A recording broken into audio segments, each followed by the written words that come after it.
sektor, tidak hanya komunikasi, tapi di dalamnya juga yang tidak ketinggalan adalah terkait dengan sistem pembayaran.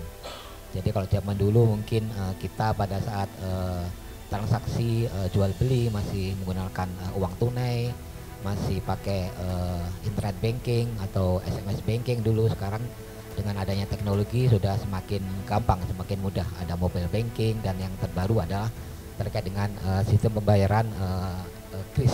Dapat kami sampaikan untuk wilayah Provinsi Banten sampai dengan bulan Juni kemarin itu untuk jumlah merchant itu UMKM pelaku usaha yang telah menggunakan kris itu sudah mencapai 1,5 juta.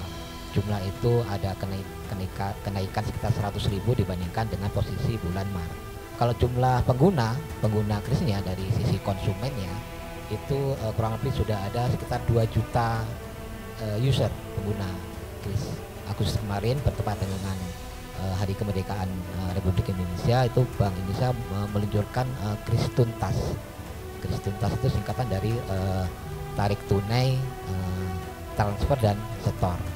Jadi kalau kris yang dulunya hanya bisa digunakan untuk pembayaran, sekarang itu bisa buat tarik tunai, bisa buat transfer, dan bisa buat setor.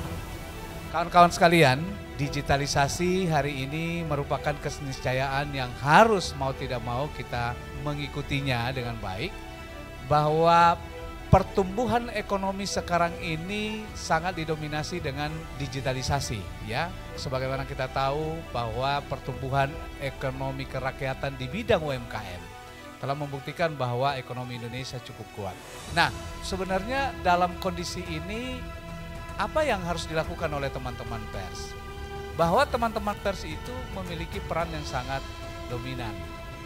Karena pertumbuhan ekonomi masyarakat, literasi keuangan, pengetahuan, edukasi, dan apapun yang disampaikan kepada masyarakat untuk menjadi kekuatan bagi pertumbuhan ekonomi, termasuk digitalisasi itu, teman-teman pers ini memiliki peran yang sangat penting dalam pemberitaan yang dilakukan, dalam promosi yang dilakukan.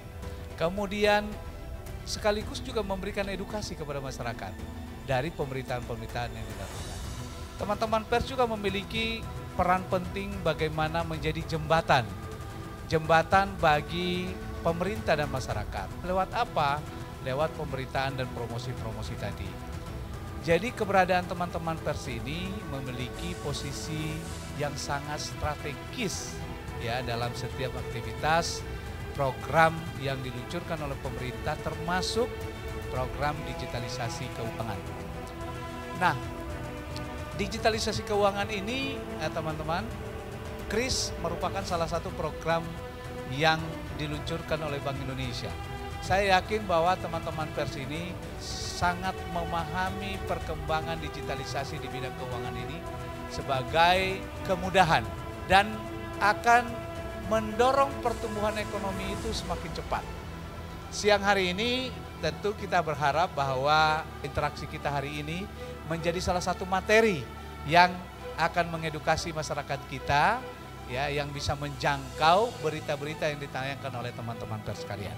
Baik Bapak Ibu, tadi sudah disampaikan juga oleh Pak Gea, kemudian juga oleh Pak Lukman mengenai pentingnya transaksi digital atau digitalisasi ekonomi di tengah arus inovasi digital yang sudah berkembang dengan sangat pesat, terutama setelah pandemi.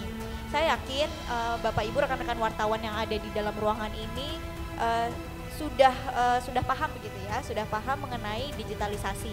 Nah, tetapi Bapak Ibu, Bank Indonesia sebagai otoritas sistem pembayaran, kami berinovasi ya, kami melakukan inovasi karena kami tahu arus digitalisasi sangat kencang.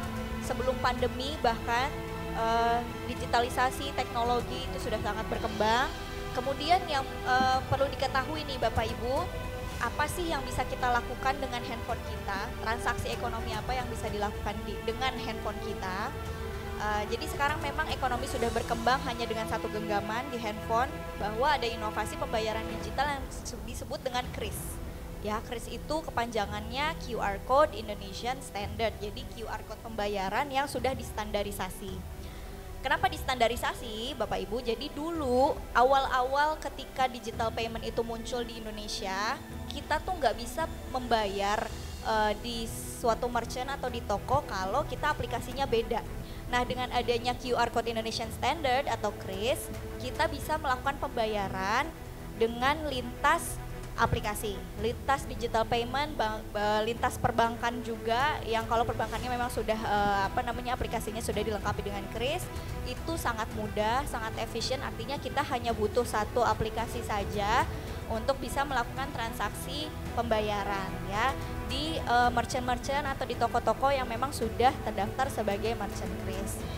Nah, KRIS ini sejak diluncurkan 17 Agustus 2019, fiturnya sebetulnya sudah banyak sekali. Awal-awal kita tahu KRIS itu hanya yang ada di merchant ya, itu namanya Merchant Presented Mode. Nah, itu sifatnya statis.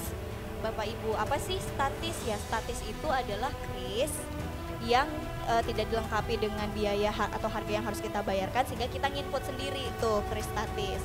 Nah, kemudian berkembang ada KRIS dinamis. KRIS dinamis ini di merchant juga sama, tapi kita nggak perlu lagi nginput berapa harga yang harus kita bayarkan. Jadi udah langsung tertera di situ di aplikasi kita berapa harga yang harus kita bayarkan.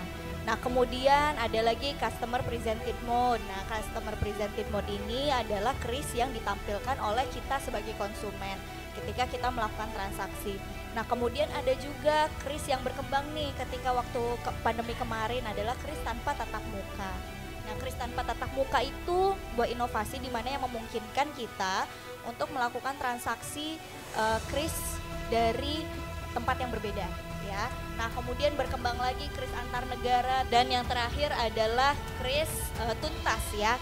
Jadi sebenarnya KRIS itu sekarang bisa bertransaksi tanpa memegang uang tunai gitu ya, misalnya mau narik tanpa harus ke ATM.